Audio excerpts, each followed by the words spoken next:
अस्सलाम वालेकुम नाज़रीन, आप देख रहे हैं नया पाकिस्तान और मैं हूं शहजाद इकबाल। मुल्क में आम इंतखाबात ज़्यादा से ज़्यादा अगले 3 माह के अंदर हो जाएंगे या पंजाब और KPK की तरह पूरे मुल्क में आम इंतखाबात ताख़ीर का शिकार होंगे, इसका फैसला कल हो जाएगा, क्योंकि वज़ीर आज़म शहबाज शरीफ ने डिजिटल मरदमशुमारी 2023 के नताइज की मंजूरी के लिए कल मुश्तरका मफादात काउंसिल का इजलास तलब कर लिया है।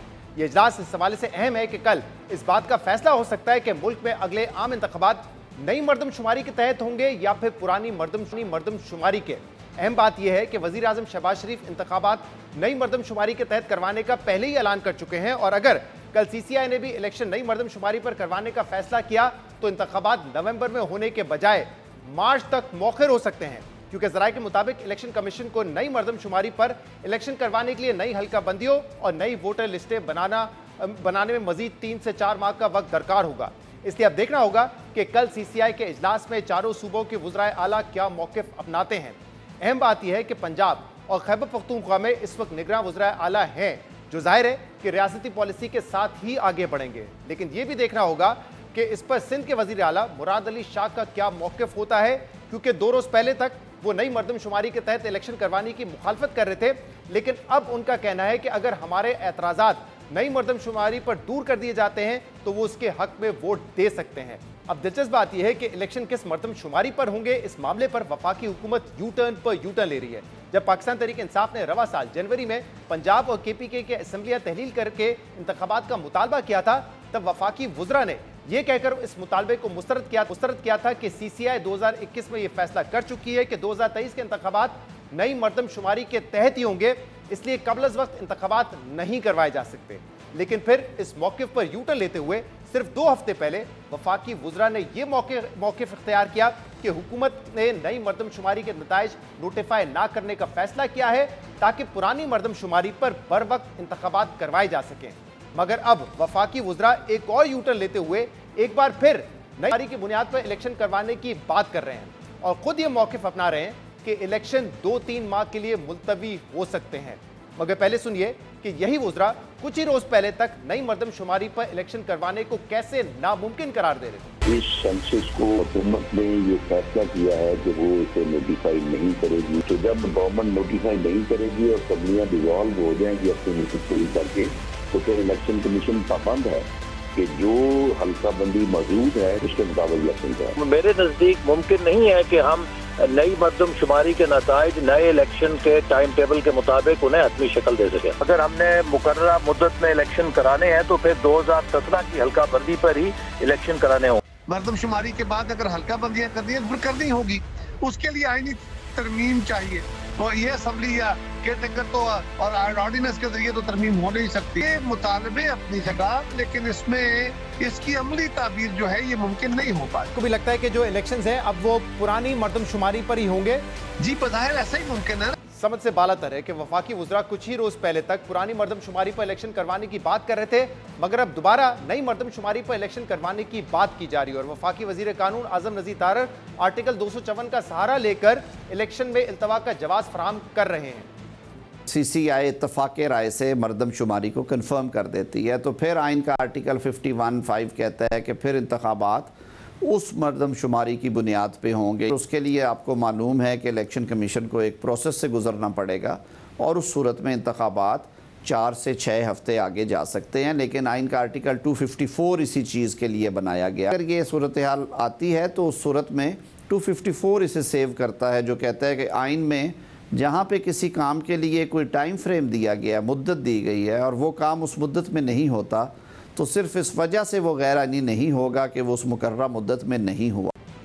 वज़ीर कानून आइन की शिक 254 का हवाला देकर इलेक्शन के इल्तवा को जवाब देने की कोशिश कर रहे हैं, मगर अहम बात यह है कि पंजाब में कबल अज़ वक्त इंतखाबात से मुतालिक सुप्रीम कोर्ट का आज जो तफसीली फैसला आया है उसके आम इंतखाबात के मुस्तकबिल पर अहम असरात हो सकते हैं, क्योंकि सुप्रीम कोर्ट ने इस फैसले में इलेक्शन कमीशन की जानिब से आर्टिकल 254 को जवाब बनाकर इलेक्शन से फरार की कोशिश को मुस्तरद कर दी। जस्टिस मुनीर अख्तर की जानिब से तहरीरी इस फैसले में सुप्रीम कोर्ट ने वाज़ेह किया है कि इंतखाबात कराना इलेक्शन कमीशन का इख्तियार नहीं, बल्कि अवाम, सियासी जमातों और इलेक्टोरेट्स के लिए इंतखाबात कराना इलेक्शन कमीशन की बुनियादी जिम्मेदारी है। इंतखाबात सिर्फ दरख्वास्त गुजारों का नहीं बल्कि KP और पंजाब के अवाम का देरीना मुतालबा है। फैसले में कहा गया है कि इलेक्शन कमीशन ने यह मौक़िफ़ अपनाया कि इंतखाबात वक्त पर ना भी हो तो तो आर्टिकल 254 का तहफ्फुज हासिल होगा। इलेक्शन कमीशन का आर्टिकल 254 की बुनियाद पर इंतखाबात में इल्तवा का मौकिफ गलत है। आर्टिकल 254 किसी को भी आईनी जिम्मेदारी से फरार का रास्ता नहीं देता। इलेक्शन कमीशन किसी तौर इंतखाबात की तारीख को अज खुद आगे नहीं बढ़ा सकता। इलेक्शन कमीशन इस सवाल का तसल्ली बख्श जवाब नहीं दे सका कि इंतखाबात की तारीख को आगे बढ़ाया जा सकता है या नहीं। इलेक्शन कमीशन का फर्ज न सिर्फ इंतखाबात बल्कि इनका मुनसिफाना और शफाफ इनकाद भी यकीनी बनाना है। इलेक्शन कमीशन अपनी एक जिम्मेदारी पूरी करने के लिए दूसरी जिम्मेदारी को नजरअंदाज नहीं कर सकता। आइन ड्यूटी और पावर में फर्क को वाजे करता है। आइन इलेक्शन कमीशन को इंतखाबात से मुतल्लिक तमाम मामलात में मुदाखलत की इजाजत नहीं देता। फैसले के मुताबिक इलेक्शन कमीशन को गैर कानूनी ऑर्डर जारी करने के बजाय कानूनी रास्ता इख्तियार करना चाहिए था। इलेक्शन कमीशन ने इंतखाबात में रुकावट से एक तरह से जमहूरियत को पटरी से उतारा है। सुप्रीम कोर्ट के फैसले के मुताबिक अगर इलेक्शन कमीशन के दिए गए जवाब को मान लिया जाए तो फिर तो इलेक्शन कमीशन गैर मुय्यना मुद्दत तक के लिए इंतखाबात मुलतवी कर सकता है। क्या आइन इसकी इजाजत देता है? इलेक्शन कमीशन इस सवाल का तसल्ली बख्श जवाब नहीं दे सका। फैसले के मुताबिक इलेक्शन का इनेकाद किसी भी एजेंसी या फोरम की मर्जी पर नहीं छोड़ा जा सकता, क्योंकि जमहूरियत का बुनियादी तकाजा इंतखाबात करवाना है। इंतखाबात के बगैर जमहूरियत बेमायनी है और इंतखाबात के इनेकाद में इल्तवा जमहूरियत को पटरी से उतारने के मुतरादिफ है, जिसके नताइज का अंदाजा भी मुमकिन नहीं है। सुप्रीम कोर्ट के मुताबिक असल नुक्ता यह है कि क्या इलेक्शन कमीशन ऑफ पाकिस्तान इंतखाबात को आइन के आर्टिकल 224 में दी गई मुद्दत से आगे लेकर जा सकता है या नहीं? तो इसका जवाब है कि यह मुमकिन नहीं है, क्योंकि आर्टिकल 224 की दोनों शिकें इलेक्शन मुकर्ररा मुद्दत के अंदर करवाने के लिए इलेक्शन कमीशन को पाबंद बनाती है। ये सुप्रीम कोर्ट का इलेक्शन कमीशन की जानिब से इलेक्शन में ताखीर के हवाले से तफसीली फैसला है, जिसमें तफसील से बताया गया है कि इलेक्शन कमीशन के पास इलेक्शन में ताखीर का इख्तियार नहीं है। इसलिए अगर आम इंतखाबात में ताखीर की बात की जा रही है तो आईनी तौर पर यह कैसे मुमकिन होगा, ये अहम सवाल है। इसके अलावा अहम सवाल ये भी है कि आम इंतखाबात करवाएगा कौन और कौन होगा अगला निगरां वजीर आजम। हुकूमत की मुद्दत खत्म होने में अब सिर्फ एक हफ्ते का वक्त रह गया है और वजीर आजम कल एक इशाइये में बता चुके हैं कि वो 9 अगस्त को असेंबली तहलील करने की समरी भेज देंगे, मगर अभी तक इत्तेहादी जमातों के दरमियान निगरां सेटअप पर इत्तफाक नहीं हो सका है। इस हवाले से वजीर आजम की जेर सदारत आज इत्तेहादी जमातों का इजलास हुआ है, जो बेनतीजा खत्म हुआ। ज़राए के मुताबिक इजलास में निगरां वज़ीर आज़म के लिए शाहिद खाकान अब्बासी, हफीज़ शेख, असलम भूटानी और फवाद हसन फवाद समेत दीगर नामों पर गौर किया गया, जबकि इत्तेहादी जमातों ने इस बारे में मजीद मुशावरत जारी रखने का फैसला किया है। दिलचस्प बात यह है कि इस हवाले से कल शाहिद खाकान अब्बासी से भी सवाल हुआ कि क्या आप निगरां वज़ीर आज़म का ओहदा कबूल करेंगे, तो उन्होंने ओहदा कबूल करने से इनकार नहीं किया। इससे पहले जब खबरों में इसहाक डार साहब का नाम आया था तो उन्होंने भी सवाल के जवाब में ये डिनाई नहीं किया था कि वो केयर टेकर वज़ीर आज़म नहीं बनेंगे। हम इस मामले पर मजीद बात करेंगे, जिसके लिए हमें ज्वाइन किया है PMLN के सीनियर रहनुमा मियाँ जावेद लतीफ़ साहब ने। बहुत बहुत शुक्रिया मियाँ जावेद लतीफ़ साहब, आपने हमें ज्वाइन किया। सबसे पहले तो ये बताइए, क्योंकि कल बड़ा अहम CCI का इजलास होगा जिसमें फैसला ये होगा कि क्या अगले इंतखाबात नई मरदमशुमारी पर होंगे या पुरानी मरदमशुमारी पर होंगे, और वही तयन करेगा कि क्या इलेक्शन वक्त पर हो सकेंगे या नहीं हो सकेंगे। अब दिलचस्प बात यह कि पिछले 8-10 रोज से आपके वुज़रा आके ये बयान दे रहे थे कि पुरानी मरदमशुमारी पर ही इलेक्शन होंगे ताकि वक्त पर इलेक्शन किए जा सके, लेकिन इस रवा हफ्ते वजीर आजम ने यह बयान दे दिया है कि अगले इंतखाबात नई मरदमशुमारी पर होंगे, और वजीर कानून भी ये कह रहे हैं कि अगर ऐसा हुआ तो डिलिमिटेशन के लिए वक्त चाहिए होगा, 1.5-2 माह इलेक्शन आगे बढ़ सकते हैं। तो नून लीग चाहती है यानी कि इलेक्शन आगे बढ़ जाए?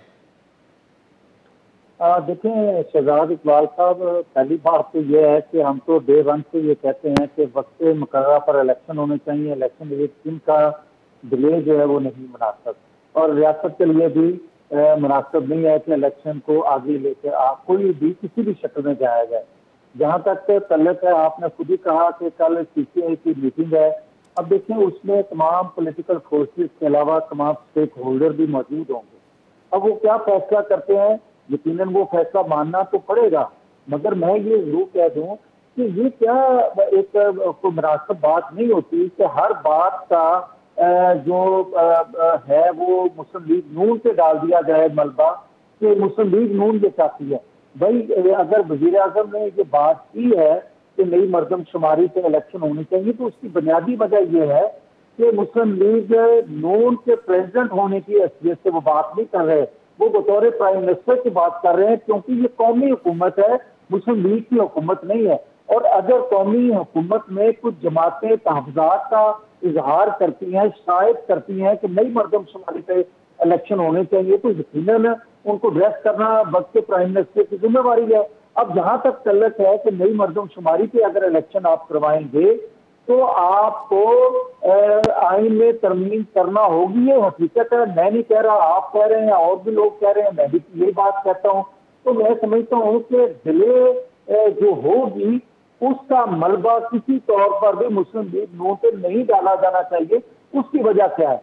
उसकी वजह यह है कि 2013 में एक इलेक्शन हुआ और कोई मुस्लिम लीग नून ने तो इलेक्शन नहीं करवाया था। उस वक्त के निगरान सेटअप ने और इलेक्शन कमीशन ने इलेक्शन करवाया, मगर उसके नतायज का जिम्मेदार ठहराया गया कि मुस्लिम लीग नून ने कोई धांधली की है। तो फिर 2018 का इलेक्शन हुआ तो 2018 का इलेक्शन कमीशन ने कराया या निगरान सेटअप ने करवाया? तो मलबा जो है ये क्यों नहीं डाला जाता पीटीआई पे?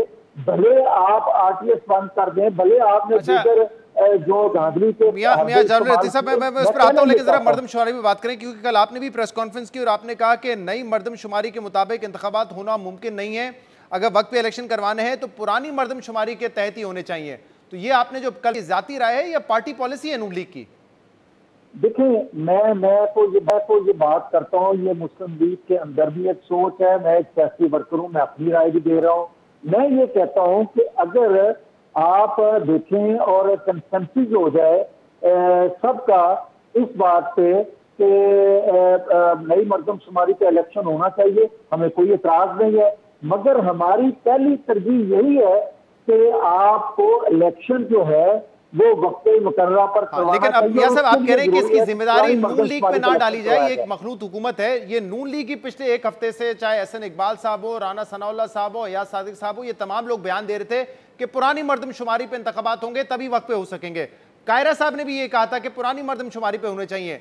ये अचानक से क्या हुआ है? क्या कोई दबाव पड़ा है या कोई और वजह है जिसके बाद वजीर आजम साहब आके टीवी पे कहते हैं कि नई मर्दमशुमारी के तहत इंतखाबात होंगे? पहले तो आप लोग कह रहे थे कि हम मर्दमशुमारी को नोटिफाई नहीं करेंगे, ये बयान थे आप लोगों के। मैं अब भी शहजाद ये बात कह रहा हूँ कि बतौर प्रेसिडेंट के मुस्लिम लीग के शहबाज शरीफ की स्टेटमेंट नहीं है। ये स्टेटमेंट उनकी जो है बतौर प्राइम मिनिस्टर के है, और प्राइम मिनिस्टर जो है वो एक कौमी हुकूमत के हैं। अब आगे कि आपने एक साल सवा साल गुजारा है जमातों के साथ, तो आप कैसे मुमकिन हो सकता है कि आप 2 दिन पहले उनकी बात सुनने के लिए तैयार ना हो? इलेक्शन बर वक्त होंगे या नहीं होंगे, जिसको ड्रेस करते हुए उन्होंने ये बात कही। इलेक्शन बर वक्त होने हैं या नहीं होने, इसका फैसला प्रेसिडेंट मुस्लिम लीग नून ने नहीं करना है, लेकिन वजीर आजम और जो वुज़राए आला है उन्होंने करना है। तो जो बयान उन्होंने दिया बेशक एज वजीर आजम दिया होगा, लेकिन वही तयन करेगा ना कि नई मर्दमशुमारी पर होंगे या पुरानी मर्दमशुमारी पर होंगे। और अगर अब आप ये कहते हैं कि नई मर्दमशुमारी पर होंगे, यानी कि आप इस बात के लिए तैयार हैं कि इलेक्शन में ताखीर होती है तो हो जाए। हम किसी तौर पर भी, और मैं इसकी कई वजूहात हैं। पहले नंबर पे तो मैं वजाहत कर दूं, जो आपने कहा है कि मुस्लिम लीग के सदर ने तो इलेक्शन नहीं करवाने, मुस्लिम लीग के सदर ने इलेक्शन नहीं करवाने तो गुजरा ने या प्राइम मिनिस्टर ने इलेक्शन नहीं करवाने। ये इंडिपेंडेंट अदारा है इलेक्शन कमीशन। ये इलेक्शन कमीशन ने फैसला देना है कि उसने नई मर्दमशुमारी पे हल्का बंदियां करके इलेक्शन नहीं, ऐसा नहीं है मियां साहब। अगर कल सीसीआई नोटिफाई नहीं करती नई मर्दमशुमारी को तो फिर इलेक्शन कमीशन ऑफ पाकिस्तान पाबंद होगा पुरानी मर्दमशुमारी पे करवाने का। बिल्कुल सही है, बिल्कुल सही बात आप कह रहे हैं कि अगर कल सीसीआई के इजलास में फैसला नहीं होता नई मर्दमशुमारी के मुताबिक, तो पुरानी मर्दमशुमारी के मुताबिक इलेक्शन करवाना भी आसान है और वक्त मुकर्ररा पर इलेक्शन हो सकते हैं।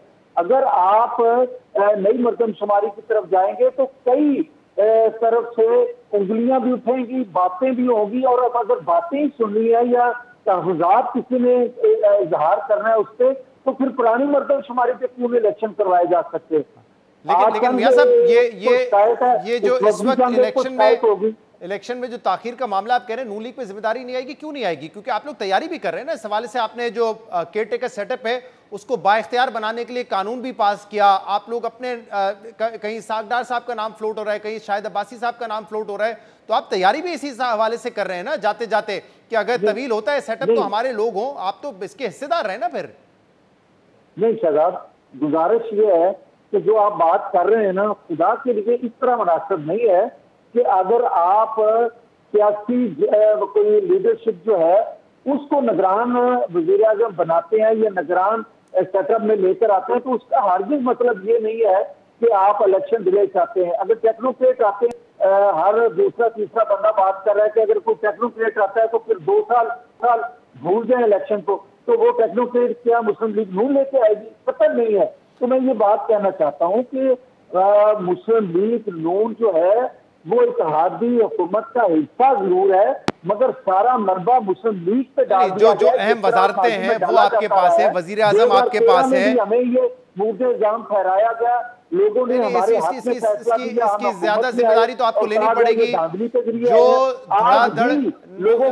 लोगों एक सेकंड के लिए, आज भी लोगों का जो आंखों की चमक, आंखों में जो उम्मीद नजर आ रही है, वो लोग नवाज शरीफ से तवक्कुआत रखते हैं। तो कल को अगर नतायज मुस्लिम लीग नून के हाथ में आते हैं और नवाज शरीफ वज़ीर आज़म बनते हैं, तो क्या ये कहा जाएगा तो मियां साहब देखें, आपकी जमात इस वक्त सबसे बड़ी, मियां साहब बात सुन लीजिए, हफीज शेख का, तो इसलिए मुस्लिम लीग को हुकूमत बनाने का मौका दे दिया गया। मियां साहब बात तो सुन लीजिए, इसी जगह तो रुकना चाहिए। इस वक्त आपकी जमात हुकूमती सबसे बड़ी जमात है, वजीर आजम आपकी जमात में से, ये तो आप ये कह रहे हैं कि 4 साल का मलबा इमरान खान साहब MQM पे डाल दें, BAP पे डाल दें या किसी और जमात पे डाल दें कि वो भी इत्तेहादी थे, फैसले उन्होंने किया, ऐसे नहीं हो सकता। वजीर आजम इमरान खान थे, वो जिम्मेदार हैं 4 साल के। इस वक्त वजीर आजम शहबाज शरीफ साहब हैं, वो जिम्मेदार होंगे और सबसे ज्यादा जिम्मेदारी आपको उठानी पड़ेगी, चाहे गवर्नेंस के हवाले से है, चाहे माशी है, चाहे इलेक्शन में ताखीर है, चाहे जो कानून साजी हो रही है, उसकी जिम्मेदारी आपको उठाना पड़ेगी और सबसे ज्यादा उठाना पड़ेगी। ये बात आप दुरुस्त कह रहे हैं कि साल सवा साल में ज्यादा जिम्मेदारी जो है वो मुस्लिम लीग नून पर आएगी, मगर मुस्लिम लीग नून वाज़ेह तौर पर यह बात कह रही है कि हम वक्त मुकर्ररा पर इलेक्शन चाहते हैं, हम एक दिन का भी डिले नहीं चाहते। मगर आप ये देखें कि अगर MQM एतराज करती है या कोई और जमातें दीगर सूबों से आवाज उठाती हैं, तो ये भी मुस्लिम लीग की जिम्मेदारी है कि उन शिकायत को एड्रेस किया जाए। अब आगे के सही है, ठीक है, मैं जरा आगे बढ़ता हूं, क्योंकि MQM तो एतराज़ात 2 हफ्ते पहले भी उठा रही थी, लेकिन 2 हफ्ते पहले आपके जो तमाम अहम वज़रा हैं वो कह रहे थे कि नहीं, पुरानी मर्दमशुमारी पर होगा। उस वक्त MQM का ख्याल किसी को नहीं आ रहा था, ये अचानक से पता नहीं कैसे ख्याल आ गया है मियां साहब। लेकिन आगे बढ़ते हुए मुझे जरा बताइए कि केयर टेकर सेटअप के हवाले से निगरां वज़ीर आज़म कौन होगा, क्या नून लीग ने फैसला कर लिया? और ये बात दुरुस्त है कि शाहिद खगन अब्बासी साहब का भी नाम दिया आप लोगों ने? देखिए, बात नाम तो मेरे से तो किसी ने ना पूछा है, ना मैं इस पोजिशन में हूँ, मगर जो आप नाम सुन रहे हैं वो मैं भी सुन रहा हूँ। मैं ये समझता हूँ कि कोई भी निगरान वज़ीर आज़म बना दिया जाए वो धांधली नहीं कर सकता। मैं हकीकत आपको बयान कर रहा हूँ। जब तक कोई ताकतवर किसी का बाजू मरोड़ के RTS बंद ना करे, जब तक कोई ताकतवर जो है इलेक्शन से पहले धांधली ना कर ले, इलेक्शन के दिन RTS ना बंद कर ले, और इलेक्शन कमीशन चाहे इंडिपेंडेंट जो कि है वो चाहे तो धांधली नहीं हो सकती। तो मैं आपको 10 का इलेक्शन याद होगा, लेकिन मियां साहब हो रहा था, मियां साहब देखिए, एक निगरां सेटअप गैर जानिबदार होना चाहिए, ये तो असूल है ना। और ख्वाजा आसिफ साहब आपकी जमात में कह चुके हैं कि कोई भी ऐसा शख्स नहीं बनना चाहिए जिसकी वाबस्तगी बड़ी ऑब्वियस हो किसी पार्टी के साथ, जो चाहे इसाक डार हो या शाहिद खगन अब्बासी साहब हो, वो तो नहीं हो सकते। फिर उनके नाम क्यों ज़ेरे बहस आ रहे हैं इस वक्त? मेरी अर्ज सुन लें, मैं तो जिस तरह आप नाम सुन रहे हैं उसी तरह मैंने भी सुना है, इसलिए मैंने असूली पोजीशन तो बता दें, क्या किसी ऐसे शख्स को होना चाहिए, नहीं होना चाहिए? मैं ये कहूंगा कि पाकिस्तान आज जिस भंवर में है, शहजाद इकबाल साहब, इंतहाई जरूरी है कि इस इलेक्शन के तमाम पॉलिटिकल फोर्सेस के साथ साथ अवाम का एतमाद हो कि ये साफ शफाफ इलेक्शन हुए हैं किसी तौर पर भी। और यही बात हम पहले दिन से कहते आ रहे हैं। जो लोग कहते हैं आज के वोट को इज्जत दो, आप भूल गए हैं स्लोगन। हम वोट को इज्जत दो का स्लोगन भूले नहीं है, बल्कि हमारी तहरीक, हमारी जद्दोजहद यही थी। और आज इसके सम्राट नजर आ रहे हैं कि हर बंदा बोल रहा है, अदारों में खुद एहतसाबी शुरू हो गई है, अदारों में एक पॉलिटिकल होने का इकरार किया जा रहा है। तो वो जो नवाज शरीफ की जद्दोजहद थी कि वोट को इज्जत दो, उससे सम्राट आज कौम को नजर आना शुरू हो गया। और हमारी तो ख्वाहिश यही है। अब आप कह रहे हैं कि वोट को इज्जत दो के सम्राट नजर आ रहे हैं। आपकी हुकूमत को कहा जा रहा है कि आपकी हुकूमत हाइब्रिड 2.0 है। आपने इदारों से इख्तियारात कम करवाने थे, आप ऐसे बिल पास कर रहे हैं कि उनको मजीद बाइख्तियार बना रहे हैं, ऐसे उनको राइट्स दे रहे हैं, ऐसे इख्तियारात दे रहे हैं जिससे जो ह्यूमन राइट्स हैं, बुनियादी इंसानी हकूक़ हैं, उनके हवाले से खदशात जन्म ले रहे हैं। बहुत बहुत शुक्रिया। मियां जावेद लतीफ़ साहब हमारे साथ मौजूद थे। एक ब्रेक प्रोग्राम में शामिल करेंगे। इसके बाद तोशाखाना केस के हवाले से अहम समात इस्लामाबाद हाई कोर्ट में भी हुई है, कुछ अहम फैसले भी आए हैं। क्या होने जा रहा है इस पर बात करेंगे, हमारे साथ रहिएगा। Welcome back. तोशाखाना केस में चेयरमैन पाकिस्तान तहरीक इंसाफ को एक बार फिर अदालत से वक्ती रिलीफ मिल गया है, जिसके बाद इस केस में उनके सर से फौरी मुमकिना नाअहली का खतरा कुछ रोज के लिए टल गया है, क्योंकि पिछले कुछ रोज से सेशन अदालत में जिस तेजी से इस केस की कार्रवाई जारी थी, उस पर चेयरमैन पाकिस्तान तहरीक इंसाफ ने खुद इस खदशे का इजहार किया था कि बहुत जल्द इस केस में उन्हें नाअहल कर दिया जाएगा। मगर आज इस्लामाबाद हाई कोर्ट ने चेयरमैन पाकिस्तान तहरीक इंसाफ की 8 दरख्वास्तों पर जो फैसला जारी किया है, उसमें अदालत ने तोशाखाना केस को काबिल समात करार देने का ट्रायल कोर्ट का फैसला कलअदम करार कर दे दिया है। मगर पाकिस्तान तहरीक इंसाफ की जानिब से इस फैसले को लेकर भी तहफ़्फ़ुज़ात का इजहार किया जा रहा है और पार्टी के सेक्रेटरी इत्तलात रऊफ हसन ने अपने रद्द-ए-अमल में कहा है कि इस फैसले से इस्लामाबाद हाई कोर्ट पर भी शक व शुबात पैदा होते हैं। अहम बात यह है कि जहां एक तरफ इस फैसले से साबिक वज़ीर आज़म को कुछ रिलीफ तो मिला है, वहीं दूसरी तरफ chief justice Islamabad high court Aamir Farooq ने चेयरमैन पाकिस्तान तहरीक इंसाफ की ट्रायल पर स्टे देने और जज तब्दील करने की दरख्वास्तों को मुस्तरद कर दिया है और उन्हें हतमी दलाइल मुकम्मल करने की कार्रवाई में सेशन अदालत से तावन करने की हिदायत की गई है। अब अहम बात यह है कि इस्लामाबाद हाई कोर्ट के सेशन एंड डिस्ट्रिक्ट कोर्ट के जज हुमायूं दिलावर ने कल ये वाजे किया था कि वो आज हर सूरत में हतमी दलाइल की कार्रवाई खत्म करके इस केस का फैसला महफूज कर लेंगे, चाहे पाकिस्तान तहरीक इंसाफ के वकील दलाइल दें या ना दें। मगर चेयरमैन पाकिस्तान तहरीक इंसाफ ने इसके जवाब में इस्लामाबाद हाई कोर्ट में इस केस का ट्रायल रोकने, केस काबिल समात होने और केस दूसरी अदालत मुंतकिल करने की दरख्वास्तें समेत 8 दरख्वास्तें दायर की थी, जिस पर अदालत ने कल फैसला महफूज किया था। और आज इस्लामाबाद हाई कोर्ट ने इस हवाले से जो फैसला दिया है, उससे चेयरमैन पाकिस्तान तहरीक इंसाफ को मजीद कुछ दिन की मोहलत मिल जाएगी। इस्लामाबाद हाई कोर्ट ने तफसीली हुक्मनामे में कहा है कि ये केस काबिल समात है या नहीं, ये मामला दोबारा फैसले के लिए ट्रायल कोर्ट भेजा जा रहा है। Chief justice Islamabad high court ने फैसले में कहा कि सेशन अदालत के फैसले के मुताबिक केस काबिल समात होने या ना होने पर दरख्वास्त गुजार को दलाइल के लिए मुतअद्दिद मौके फराम किए गए थे, लेकिन वकला ने दलाइल नहीं दिए, इसलिए उन्हें बगैर सुने फैसला किया गया। फैसले के मुताबिक दरख्वास्त गुजार के ये कहना वजह है कि उन्हें बगैर सुनाए फैसला किया गया, इसलिए दोबारा सेशन अदालत भेजा जाता है, लेकिन ये जरूरी नहीं है कि इस मामले को किसी दूसरे जज को मुंतकिल किया जाए। अहम बात यह कि जस्टिस आमिर फारूक ने अपने फैसले में केस दूसरे अदालत मुंतकिल करने से मुतालिक पाकिस्तान तहरीक इंसाफ की तमाम एतराज़ात को मुस्तरद कर दिया है। फैसले में कहा गया है कि तेज रफ्तारी से केस का ट्रायल जज की जानिबदारी साबित नहीं करता, ना ही जज के गलत ऑर्डर्स उन्हें जानिबदार बनाते हैं।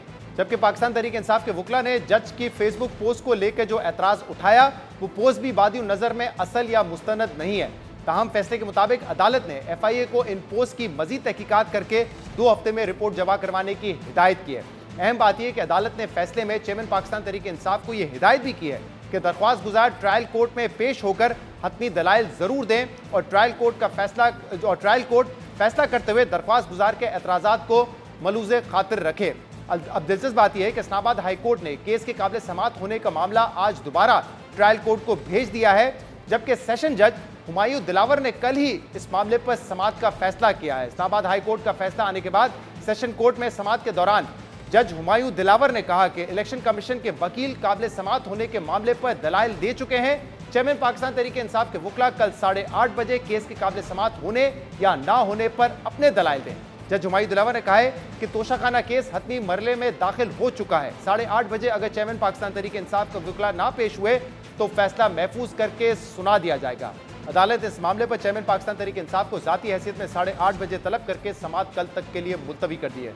हम इन तमाम मामलों पर बात करेंगे। पाकिस्तान तहरीक इंसाफ के चेयरमैन के जो लॉयर हैं उनका मौक़िफ़ भी लेकिन सबसे पहले हमारे साथ मौजूद हैं जियो न्यूज़ के नुमाइंदे उवैस यूसुफ जई। बहुत शुक्रिया उवैस, आपने हमें ज्वाइन किया। उवैस, जो ट्रायल रोकने की इस्तदा थी वो मुस्तरद कर दी, केस दूसरे जज पे ट्रांसफर करने की इस्तदा थी वो भी मुस्तरद कर दी, तो क्या ये कहा जा सकता है कि बहुत वक्ती रिलीफ मिला है? क्योंकि हुमायूं दिलावर जज जो हैं सेशन एंड डिस्ट्रिक्ट कोर्ट के, वो 2 मरतबा पहले भी इसी केस को काबिल समात करार दे चुके हैं, तो क्या बहुत कम इम्कान है कि वो कोई अपने ही फैसले के बरखिलाफ जाएंगे? जी देखिए, बिल्कुल 2 मरतबा तो जो जज हैं वो अपना माइंड डिस्क्लोज़ कर चुके हैं और इसको काबिल समात करार दे चुके हैं। दोनों मरतबा ये मामला जो है वो इस्लामाबाद हाई कोर्ट में चैलेंज किया गया। इससे पहले जब हाई कोर्ट में मामला आया तो रिमांड बैक हो गया था और कोर्ट ने कहा था कि 7 दिनों में आप इसको दोबारा दलाइल सुनकर डिसाइड करें, लेकिन मुकर्ररा वक्त कोर्ट की जानिब से दिया गया था, उससे से पहले ही इसको डिसाइड कर दिया था और उन्होंने यही ऑर्डर जारी किया था कि ये काबिल समात है और उन्हें इख्तियार है कि वो इस केस का ट्रायल चलाएं, जिसे इस्लामाबाद हाई कोर्ट में दोबारा चैलेंज किया गया। और अब जो कोर्ट ने ऑर्डर किया है, दोबारा रिमांड बैक किया है, उसमें ये डायरेक्शन दी है ट्रायल कोर्ट को कि वो जब ये डिसाइड करें चेयरमैन PTI की दरख्वास्त, तो उसमें जो नकात उठाए गए हैं, जो एतराज़ात उठाए गए हैं, उसको भी कंसिडर करें और एड्रेस करें। यानी कि जब वो कोई ऑर्डर जारी करें तो उसमें स्पीकिंग ऑर्डर हो, रीजंस हो दी जाएं। अगर वो दरखास्त मुस्तरद करते हैं चेयरमैन PTI की और अगर एक्सेप्ट करते हैं तो उस सूरत में, हर दो सूरत में वो वाज़े ऑर्डर हो, स्पीकिंग ऑर्डर हो और रीजंस के साथ हो, ताकि इस्लामाबाद हाई कोर्ट में जब मामला ये आए तो वो इस पर कोई बेहतर राय दे सकें। सही। और इसके अलावा एक जो मामला है वो इस वक्त पेंडिंग है गवाहान के हवाले से, उस पर जो फैसला है आज इस्लामाबाद हाई कोर्ट का, उन्होंने नोटिस सर्व किए हैं और इसका फैसला अगले हफ्ते होगा। इसका क्या मतलब है? क्योंकि अगर कल हतमी दलाइल दे दिए जाते हैं, पहले मेंटेनेबिलिटी का मामला होगा, उसके बाद शायद दलाइल भी कल ही हो जाए, तो बाद में अगर ये फैसला आता है इस्लामाबाद हाई कोर्ट का कि गवाहान के बयान भी कलम बंद किए जाएं, जैसे कि तहरीक इंसाफ की रिक्वेस्ट है, फिर क्या होगा? जी देखिए, अभी जो गवाहों वाला मामला है वो इस्लामाबाद हाई कोर्ट में पेंडिंग है। उस दरख्वास्त को अभी तक इस्लामाबाद हाई कोर्ट ने डिसाइड नहीं किया, क्योंकि वो सिर्फ उसमें जो पटिशनर के वकील ख्वाजा हारिस हैं उनके दलाइल मुकम्मल हुए थे और आज कोर्ट ने उसको काबिल समात करार देते हुए नोटिस इशू किए हैं इलेक्शन कमीशन ऑफ पाकिस्तान को और नेक्स्ट वीक के लिए इसको एडजन किया है। अभी तक कोई डेट नहीं इस पे दी, जो ऑर्डर जारी हुआ है उसके मुताबिक यही बताया गया है कि नेक्स्ट वीक में इसको दोबारा फिक्स किया जाएगा। सूरत हाल तो यही बनती है कि बेशक जो फाइनल आर्गूमेंट्स हैं वो ट्रायल कोर्ट कंप्लीट भी कर लेती है, तो वो कोई भी फैसला जारी करने के जो है पोजीशन में नहीं होगी जब तक कि ये इस्लामाबाद हाई कोर्ट से दरख्वास्त डिसाइड नहीं हो जाती। तो अब ये जो बात थी कि हतमी दलाइल मुकम्मल होने के बाद वो फैसला महफूज कर सकते हैं, तो उसका तो इम्कान नज़र नहीं आ रहा, क्योंकि जब तक 4 गवाहों की तलबी से मुतालिक मामला इस्लामाबाद हाई कोर्ट में पेंडिंग है, उस वक्त तक ट्रायल कोर्ट के हाथ बंधे हुए हैं, वो कोई फैसला जारी नहीं कर सकती। ताहम ये बात बिल्कुल दुरुस्त है कि ट्रायल रोकने की जो दरख्वास्त थी चेयरमैन PTI की, उसको अदालत ने ना सिर्फ मुस्तरद किया है बल्कि चेयरमैन PTI के वकला को इस बात का पाबंद भी बनाया है कि ट्रायल कोर्ट जब भी उनको फाइनल आर्गूमेंट्स के लिए बुलाए तो वो उसमें ताउन करें और वहाँ पेश होकर पॉजिटिवली दलाइल दें। ये बड़ी इंपॉर्टेंट बात है, अहम दरख्वास्त जो आज मुस्तरद हुई है। जी जी फरमाइए। जी बिल्कुल, लेकिन जो सबसे अहम आज दरख्वास्त थी वो ट्रायल कोर्ट ट्रांसफ़र करने की एप्लीकेशन थी कि जो ट्रायल चल रहा है एडिशनल सेशन जज हुमायूं दिलावर साहब की कोर्ट में, उसको मुंतकिल कर दिया जाए किसी और कोर्ट में। उसकी 2 ग्राउंड्स ली थी उन्होंने। एक तो ये ग्राउंड थी कि वो बहुत जल्दबाजी में जो है वो ये ट्रायल चला रहे हैं, और दूसरा तासुब की बुनियाद पर उन्होंने कहा था इसको मुंतकिल कर दिया जाए। लेकिन जो तासुब का मामला है वो अभी तक इस्टेब्लिश नहीं कर सके चेयरमैन PTI के वकला, क्योंकि उन्होंने जिस मुबैना फेसबुक पोस्ट का हवाला दिया था उस बारे में FIA ने इब्तदाई जो रिपोर्ट दी है उसमें यही कहा है कि ये जो पोस्ट हैं वो जज से मंसूब जो अकाउंट है, फेसबुक अकाउंट सोशल मीडिया का, उस पर ये पोस्ट मौजूद नहीं है। और साथ ही एक टेक्निकल बात उन्होंने बताई है कि क्योंकि स्क्रीनशॉट दिया गया था तो स्क्रीनशॉट से इस बात को डिटरमिन नहीं किया जा सकता और उसके लिए URL का होना जरूरी था। रिपोर्ट मांगी है FIA से 2 हफ्ते के अंदर। बहुत बहुत शुक्रिया ओवैस यूसुफ हमारे साथ मौजूद थे। प्रोग्राम में एक ब्रेक शामिल करेंगे, इसके बाद पाकिस्तान तहरीक इंसाफ के चेयरमैन इमरान खान के साथ मौजूद होंगे। इसके पास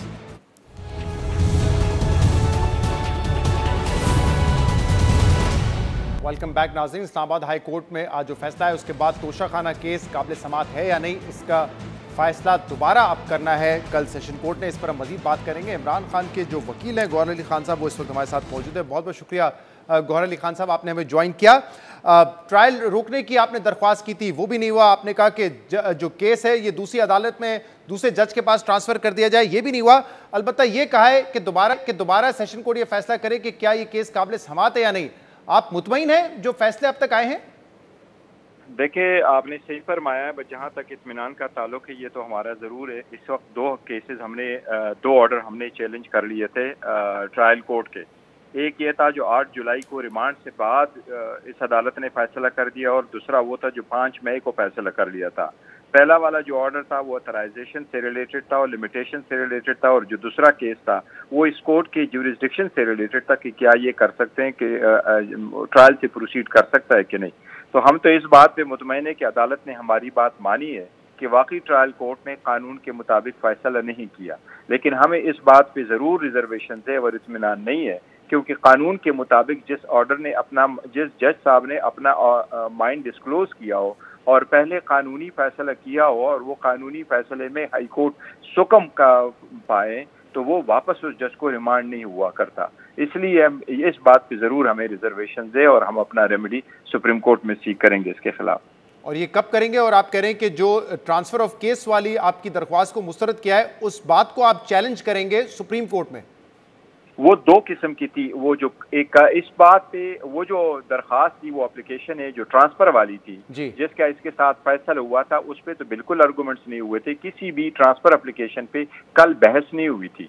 जो बहस हुई थी वो इस पॉइंट पे हुई थी कि अगर अदालत इस नतीजे पे पहुंचे कि जो नीचे से जज साहब है उसने हमारे सबमिशंस जो हमने उनके सामने की थी इस ऑर्डर के मुताबिक उसने सबको नहीं देखा है, तो अदालत ने खुद फैसला नहीं करना, पहली फुर्सत में एक अदालत ने इसको नीचे जज के पास दोबारा भेजना है ताकि जज फैसला कर ले।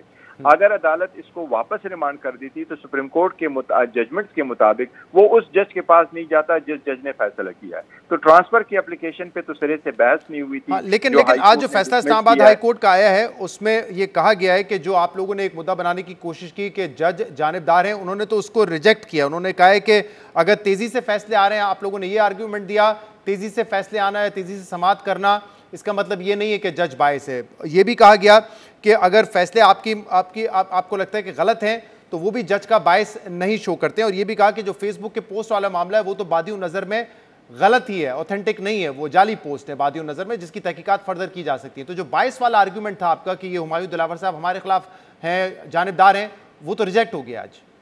हाँ, आपकी बात ठीक है, वो रिजेक्ट हो गया, पर हम ये समझते हैं कि नहीं, इस पे आज भी सुप्रीम कोर्ट के सामने भी जब केस हो रहा था उस वक्त भी ये जिक्र किया था और ये इलेक्शन कमीशन के वकील साहब ने भी एडमिट कर दिया तो सुप्रीम कोर्ट के सामने कि हमारी इन जो एप्लीकेशन है इस पे मेरिट पे बहस नहीं हुई है। बहस सिर्फ इस बात पे हुई थी कि क्या वापस मैटर को रिमांड किया जाए या हाई कोर्ट खुद सुने। अगर आज हाई कोर्ट ये फैसला करता कि मैंने रिमांड नहीं करना तो फिर कल से या मंडे से हमने अपने सारे केसेस पे मेरिट पे बहस करनी थी, लेकिन अदालत ने समझा कि वापस भेजा तो वो बात आपकी ठीक है, अदालत ने ये बात नहीं मानी। पर हमारी रिजर्वेशन ऐसे ही कि अदालत को ऐसा फैसला नहीं करना चाहिए था। अभी तो हाई कोर्ट ने इन एप्लीकेशन पे हमें सुना ही नहीं था और अभी हाई कोर्ट के सामने शहजाद को हमारी जो पिटीशन है इस वक्त पेंडिंग है, वो 3 पिटीशन है अभी भी पेंडिंग है हाई कोर्ट के सामने। एक वो पिटीशन है जिसमें हमारा राइट नीचे से खत्म हो गया था कि आप गवाह नहीं लेके आ सकते। दूसरी पिटीशन हमारी उससे रिलेटेड जो इलेक्शन कमीशन का पहले नंबर गवाह था उसको क्रॉस करने के लिए हमने कहा था कि इलेक्शन कमीशन की प्रोसीडिंग का रिकॉर्ड मंगवाया जाए ताकि हम जो इलेक्शन कमीशन के गवाह है उन पे क्रॉस कर सके।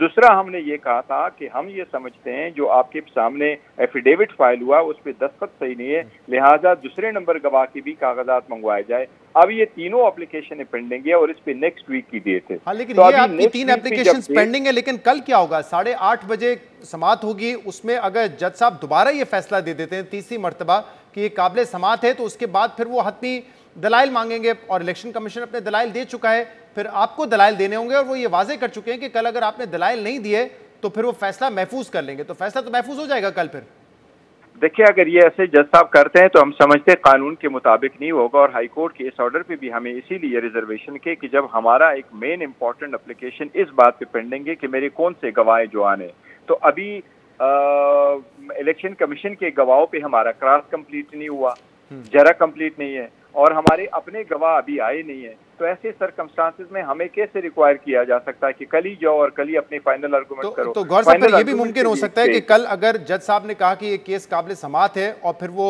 आपको दलाइल देने का मौका देते हैं, आप दलाइल दें या ना दें तो फिर फैसला महफूज हो जाएगा और फिर अगले हफ्ते जब इस्लामाबाद हाई कोर्ट अगर आपके हक में फैसला करती है कि गवाह को सुना जाए तो फिर क्या होगा? फिर वापस सेशन कोर्ट गवाह को सुनेगी और फिर जो फाइनल आर्ग्यूमेंट से वो दोबारा लिए जाएंगे।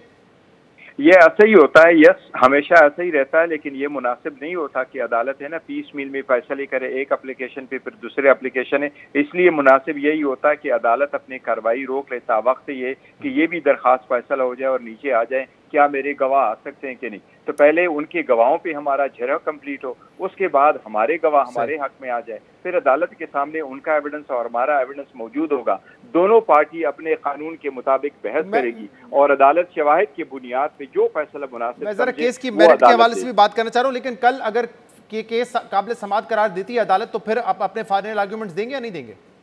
देखिए, हमारी रिजर्वेशन है तो मेरा नहीं ख्याल कि हम फाइनल आर्गूमेंट्स की पोजीशन में कल होंगे, क्योंकि ये हमारी हक तलफी होगी हमारे राइट की। अगर इस स्टेज पे हम अपने हक को वेव अप नहीं कर सकते तो हमारी पहली गुजारिश अदालत से यही होगी कि हमें एक दिन का वक्फा दिया जाए ताकि हम ये आगे हाई कोर्ट, सुप्रीम कोर्ट, क्योंकि इस वक्त फैसला हुआ है, कल सैटरडे और संडे 2 दिन अदालत नहीं है, तो हमारी उम्मीद है कि हम उसको आगे दिन के लिए रिक्वेस्ट करेंगे। कल आप कह रहे हैं कि फिर नहीं दलाइल देंगे हतमी, लेकिन जरा मेरिट पे बात हो जाए केस की, क्योंकि देखें टेक्निकल बुनियाद पे तो आप लोग एतराज़ात उठा रहे हैं, लेकिन जब केस की मेरिट के हवाले से डिस्कशन हो रही थी और आप लोगों ने अपने विटनेस भी पेश किए, अब सबसे अहम बात यह गौर साहब कि अगर आप लोगों ने, अगर इलेक्शन कमीशन का केस ये कि आप लोगों ने तोहफे जाहिर नहीं किए जो आपको करने चाहिए थे, तो सिंपल मामला था, आप अपनी विटनेस लिस्ट में उस जिस शख्स को आपने घड़ी बेची उसका नाम देते, उसको बुलाते, वो बता देता घड़ी कितने में खरीदी, और फिर चेक कर लिया जाता कि जितने में घड़ी बिकी थी क्या उतने पैसे इमरान खान साहब ने अपने फॉर्म बी में कागजात नामजदगी में या इनफैक्ट जो नॉमिनी आप लोग फाइल करते हैं अपने फाइनल अकाउंट्स इलेक्शन कमीशन में, उसमें जाहिर किए या नहीं किए?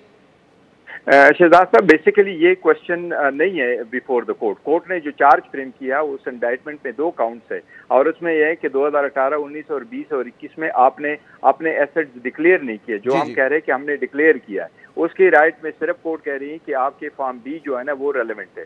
फॉर्म बी जिस तरीके से, तो एसेट्स एंड लायबिलिटी से रिलेटेड अगर आपका कोई गवाह आ सकता है और वो आपके हक में कोई स्टेटमेंट दे सकता है, क्या वाकई ये आपके एसेट्स है, क्या ये वाकई डिक्लेयर हुए हैं, क्या ये पैसे वाकई अकाउंटों में पड़े थे, क्या वाकई इतने पैसे टैक्स के मद में गए थे और आपके अकाउंट में इतने पैसे at the end of the day आए, तो ये सिर्फ आपके टैक्स रिटर्न वाले अकाउंटेंट और टैक्स कंसल्टेंट कर सकते हैं। यही हमारा केस है और यही हम अदालत से इस्तदा कर रहे हैं। लेकिन अगर ये एस्टैब्लिश हो जाए कि घड़ी जो है वो कितने में बिकी, तो मालूम हो जाएगा ना कि आप लोगों ने जो दुरुस्त असासे हैं वो अपने अकाउंट में जाहिर किए हैं या नहीं किए। ये कैसे एस्टैब्लिश होगा? ये भी हमने जरूर कहा है। जो खान साहब से सवाल किया गया, उस सवाल के जवाब में खान साहब ने कहा है कि यस फलां ने बेचे हैं, जो मेरे मिलिट्री सेक्रेटरी उन्होंने कहा है, और साथ ही कहा है कि बेशक कोर्ट उसको कोर्ट विटनेस के तौर पर बुलाएं, क्योंकि हम अपने गवाह तो बुला सकते हैं जिसको DW कहते हैं, डिफेंस विटनेसेस, लेकिन ऑफिशियल विटनेस हम नहीं बुला सकते। उसके लिए अदालत एक तरीकेकार यही है कि अदालत रुख्तार इशू करती है और गवाहों को बुलाती है। मतलब मिलिट्री सेक्रेटरी जिनके ऊपर इमरान खान कह रहे हैं कि उन्होंने असासे बेचे थे, उनको आप अपनी विटनेस लिस्ट में शामिल नहीं कर सकते खुद से? नहीं, वो जो ऑफिशियल विटनेस होते हैं उनका सेकंड स्टेज होता है। पहले आपके DW आता है, डिफेंस विटनेस, और उसके बाद CW आते हैं, कोर्ट विटनेसेस। वो कोर्ट विटनेसेस के तौर पे आते हैं, दोनों पार्टी का राइट होता है उनसे पूछ लें। और गौर साहब, क्योंकि जो इलेक्शन कमीशन ऑफ पाकिस्तान के वकील हैं वो तो बार बार ये कह रहे हैं कि जो फॉर्म भी होता है उसका मकसद तो ये होता है कि उसमें आपने पूरे साल में जो असासे खरीदे हैं, बेचे हैं या ट्रांसफर किए हैं, उसकी डिटेल शामिल करनी होती है। आप लोगों ने वो नहीं किए हैं? नहीं, हमने बिल्कुल कंप्लीट की, हमने कहा है और उसका पूरा तफसील दिया, और नहीं इलेक्शन कमीशन के वकील ने और नहीं इलेक्शन कमीशन ने अपने ऑर्डर में कहीं भी ये जिक्र का नहीं किया, इस पॉइंट का जिक्र नहीं किया कि फलां असासा इसमें डिक्लेयर नहीं है, कहीं भी ये नहीं लिखा हुआ। इसीलिए हम कह रहे हैं कि ये मिसरीडिंग की है। तो नहीं, वो तो बता रहे हैं ना बाकायदा कि आप लोगों ने जो तोहफे बेचे हैं और या 2019-20 में जो तोहफे ट्रांसफर किए आपने, क्योंकि इमरान खान ने कहा कि बाकी सालों में तो जो गिफ्ट मुझे मिले थे वो मैंने गिफ्ट के तौर पे ही दे दिए, ये उन्होंने अपने 342 के बयान में लिखा है, तो वो किसको दिए हैं ये तो नहीं लिखा हुआ उसमें कि किसको ट्रांसफर किए गए। ये हम कह रहे हैं कि नहीं, इस लिस्ट में ये होता है कि रिक्वायर हो रहा हो। जब हम अदालत में चले गए, इलेक्शन कमीशन में सामने थे और हमने आर्गूमेंट्स कर लिए, तो अदालत ने भी नहीं कहा कि आप हमें ये लिस्टें प्रोवाइड करें और किस तरह लिए और किसको। जो असासे के फॉर्म है उसमें असासों का जिक्र होता है, ये नहीं होता कि असासा किससे खरीदा और किसको बेचा, किससे गिफ्ट लिया गया, किसको गिफ्ट दिया गया, वो नाम का डिटेल नहीं होता। और इसीलिए हमने अदालत से यही रिक्वेस्ट की थी, जो हमारे ऑफिशियल विटनेसेस के लिस्ट में भी आने थे, कि इस मुल्क में MNA और MPAs और सेनेटर सारे फॉर्म फाइल करते हैं, लिहाजा उनकी भी फॉर्म मंगवा ले कि हमारी भी उनकी तरह है कि नहीं। अब ये हमारा यही कहना था कि हमारा सारा प्रॉपर डिक्लेयर हुआ है। और दूसरा, ये जो 5 करोड़ 80 लाख के हवाले से जब ये मामला इलेक्शन कमीशन में था, उस वक्त बैरिस्टर अली जफर वकील थे इमरान खान के, तो उन्होंने ये कहा था कि ये पैसे वो हैं जो हमारे अकाउंट में, बैंक अल फलाह के अकाउंट में ट्रांसफर हुए हैं। अब मामला ये है कि मोटी मोटी पिक्चर ये कि इस जो तहफ़ थे 2018-19 में उनकी मालियत 10 करोड़ या कुछ लगाई गई थी। मौक़िफ़ ये था कि PTI चेयरमैन ने 2 करोड़ उसके अदा किए हैं, और जब वो बेचे तो 5 करोड़ 80 लाख उनके अल फलाह के अकाउंट में आए। अब जो 342 का बयान है उसमें 5 करोड़ 80 लाख के हवाले से एक मुख्तलिफ बयान है, वो ये तो नहीं कह रहे कि वो पैसे हैं जो हमें तोहफे बेच के मिले थे। नहीं, वो ऐसा है कि वो बिल्कुल अदालत जो उसमें स्टेटमेंट में है वो ये कि ये 10 करोड़ के वर्थ है, आपने उसको 2 करोड़ में खरीदें क्योंकि 20% पेमेंट करना होता है। जब हमने 580 का बेचा तो उस पर टैक्स भी दिया और ये पैसे डिडक्ट करे, बाकी सारे पैसे अकाउंट में ही आए थे और इलेक्शन कमीशन के साथ फॉर्म में जो अकाउंट का तस्करा था उसमें मौजूद है। और इलेक्शन कमीशन ने जो ऑर्डर हमारे खिलाफ पास किया था 21 अक्टूबर 2022 को, उसमें ये तस्करा कहीं भी नहीं है कि हमने ये डिक्लेयर नहीं किया था। नहीं तो ये ज़रा मुझे बताइएगा कि ये तमाम ट्रांजैक्शंस, चाहे वो घड़ी की पैसे देना हो 2 करोड़ रुपए कौमी ख़जाने में या घड़ी बेच के जो पैसे मिले, क्या तमाम ट्रांजैक्शन कैश में हुई थी, इसलिए आप बैंकिंग ट्रांजैक्शन नहीं दिखा पा रहे हैं कि चेक के जरिए पेमेंट हुई, चेक के जरिए पेमेंट हासिल की? नहीं, शहजाद साहब ऐसा नहीं है। हम कहते हैं नहीं, ये सारी ट्रांजैक्शन ही हुई है। जो हमने पेमेंट दिए हैं वो चालान उस पर मौजूद हैं और वो मेरे टैक्स रिटर्न में भी जिक्र है। जो हमारे पास पैसे आए उसके भी रिटर्न में जिक्र है और जिस पे हमने टैक्स दे दिया वो भी इसमें जिक्र है। क्या जो पेमेंट की गई घड़ी की पेमेंट या बाकी तहफ़ की जो पेमेंट की गई वो कैश से की गई या चेक के जरिए की गई? ये तो सारी पेमेंट है जो हमने खरीदी हैं वो चालान होते हैं, कैश चालान जमा होते हैं। तो शखाना की तरफ से चालान आता है, स्टेट बैंक में जमा होता है, तो वो भी इसमें सारी ट्रांजैक्शन मौजूद है, उसके हमने ट्रांजैक्शन दी थी। लेकिन वो तो बाजारिया चेक की जाती है ना, कैश पे तो नहीं दे सकते। नहीं, वो चेक कैश के जरिए से होते हैं, चेक का तो इशू ही नहीं है कहीं। नहीं, ये क्वेश्चन है। आप कह रहे हैं ये क्वेश्चन इंपॉर्टेंट नहीं है कि कैश के जरिए की गई है या चेक के जरिए की गई है? नहीं, मैं कहता हूँ ये इस तरह से इशू ही नहीं है ना। उन्होंने पूछा है कि कैश के जरिए से हुए क्योंकि cash is as good as cheque. सही। और आप कह रहे हैं कि जो घड़ी हमने 5 करोड़ 80 लाख की बेची उसमें टैक्स भी कटा, उसमें कुछ और अखराजात थे, जो बाकी पैसे हैं वो आपने शो कर दिए कि अकाउंट में है और आपने डिक्लेयर भी किए? जी बिल्कुल ऐसा ही। ठीक है, बहुत बहुत शुक्रिया, बहुत बहुत शुक्रिया। गौहर अली खान साहब हमारे साथ मौजूद थे। नाज़रीन, आज के शो से इजाज़त दीजिए। अल्लाह हाफ़िज़।